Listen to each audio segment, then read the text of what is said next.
with that, I'd now like to hand the floor to Mr. Andrew Sullivan, who is the President and Chief Executive Officer of the Internet Society.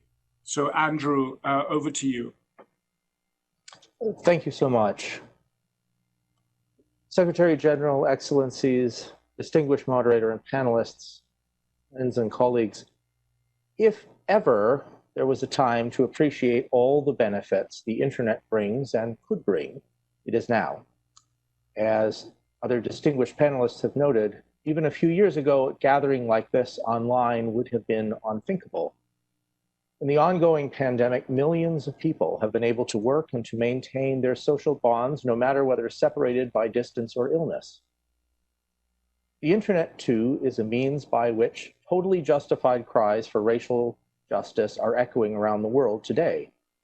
The internet is a deeply human technology, built by people collaborating to make it so that people could collaborate better. More internet, more collaboration in a virtuous circle. That's the good news. But the bad news is not everybody has access, and therefore I welcome the way the Roadmap for Digital Cooperation emphasizes the need for connectivity. We at the Internet Society agree that it is an urgent need. It's something we work on every day, and we are keen to help. The world also needs to create and assert a common understanding of the importance of internet infrastructure and how it can help all people. If we are to have any hope of listening to and hearing the voices of people who are today excluded, the first thing we need to do is to include them.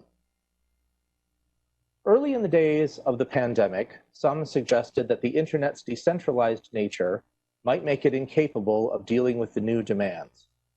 Instead, the internet design worked. It is the centralized, tightly controlled networks that have struggled. The internet way is to use simple building blocks and to make complex systems out of those blocks.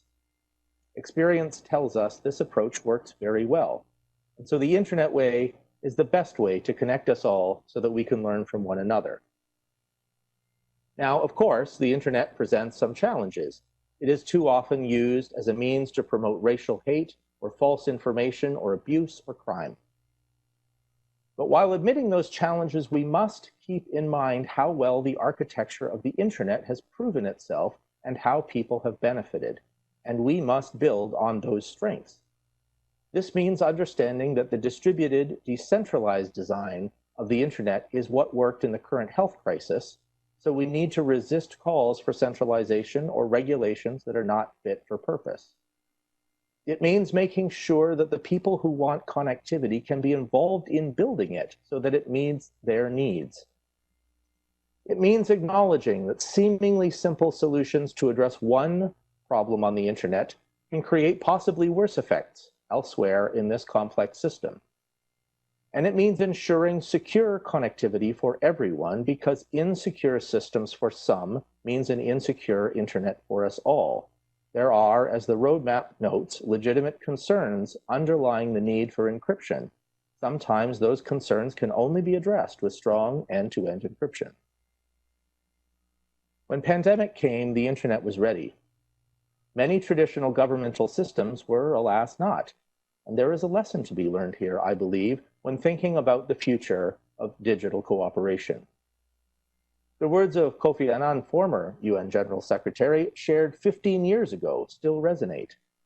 In managing, promoting, and protecting the internet's presence in our lives, we need to be no less creative than those who invented it. Clearly, there is a need for governance, but that does not necessarily mean that it has to be done in the traditional way for something that is so very different. Digital cooperation and ensuring that everyone is included in that cooperation is necessary so that all of humanity, and not just a few, can receive these human benefits. Let us make sure together that the internet is for everyone. Thank you, and stay safe all.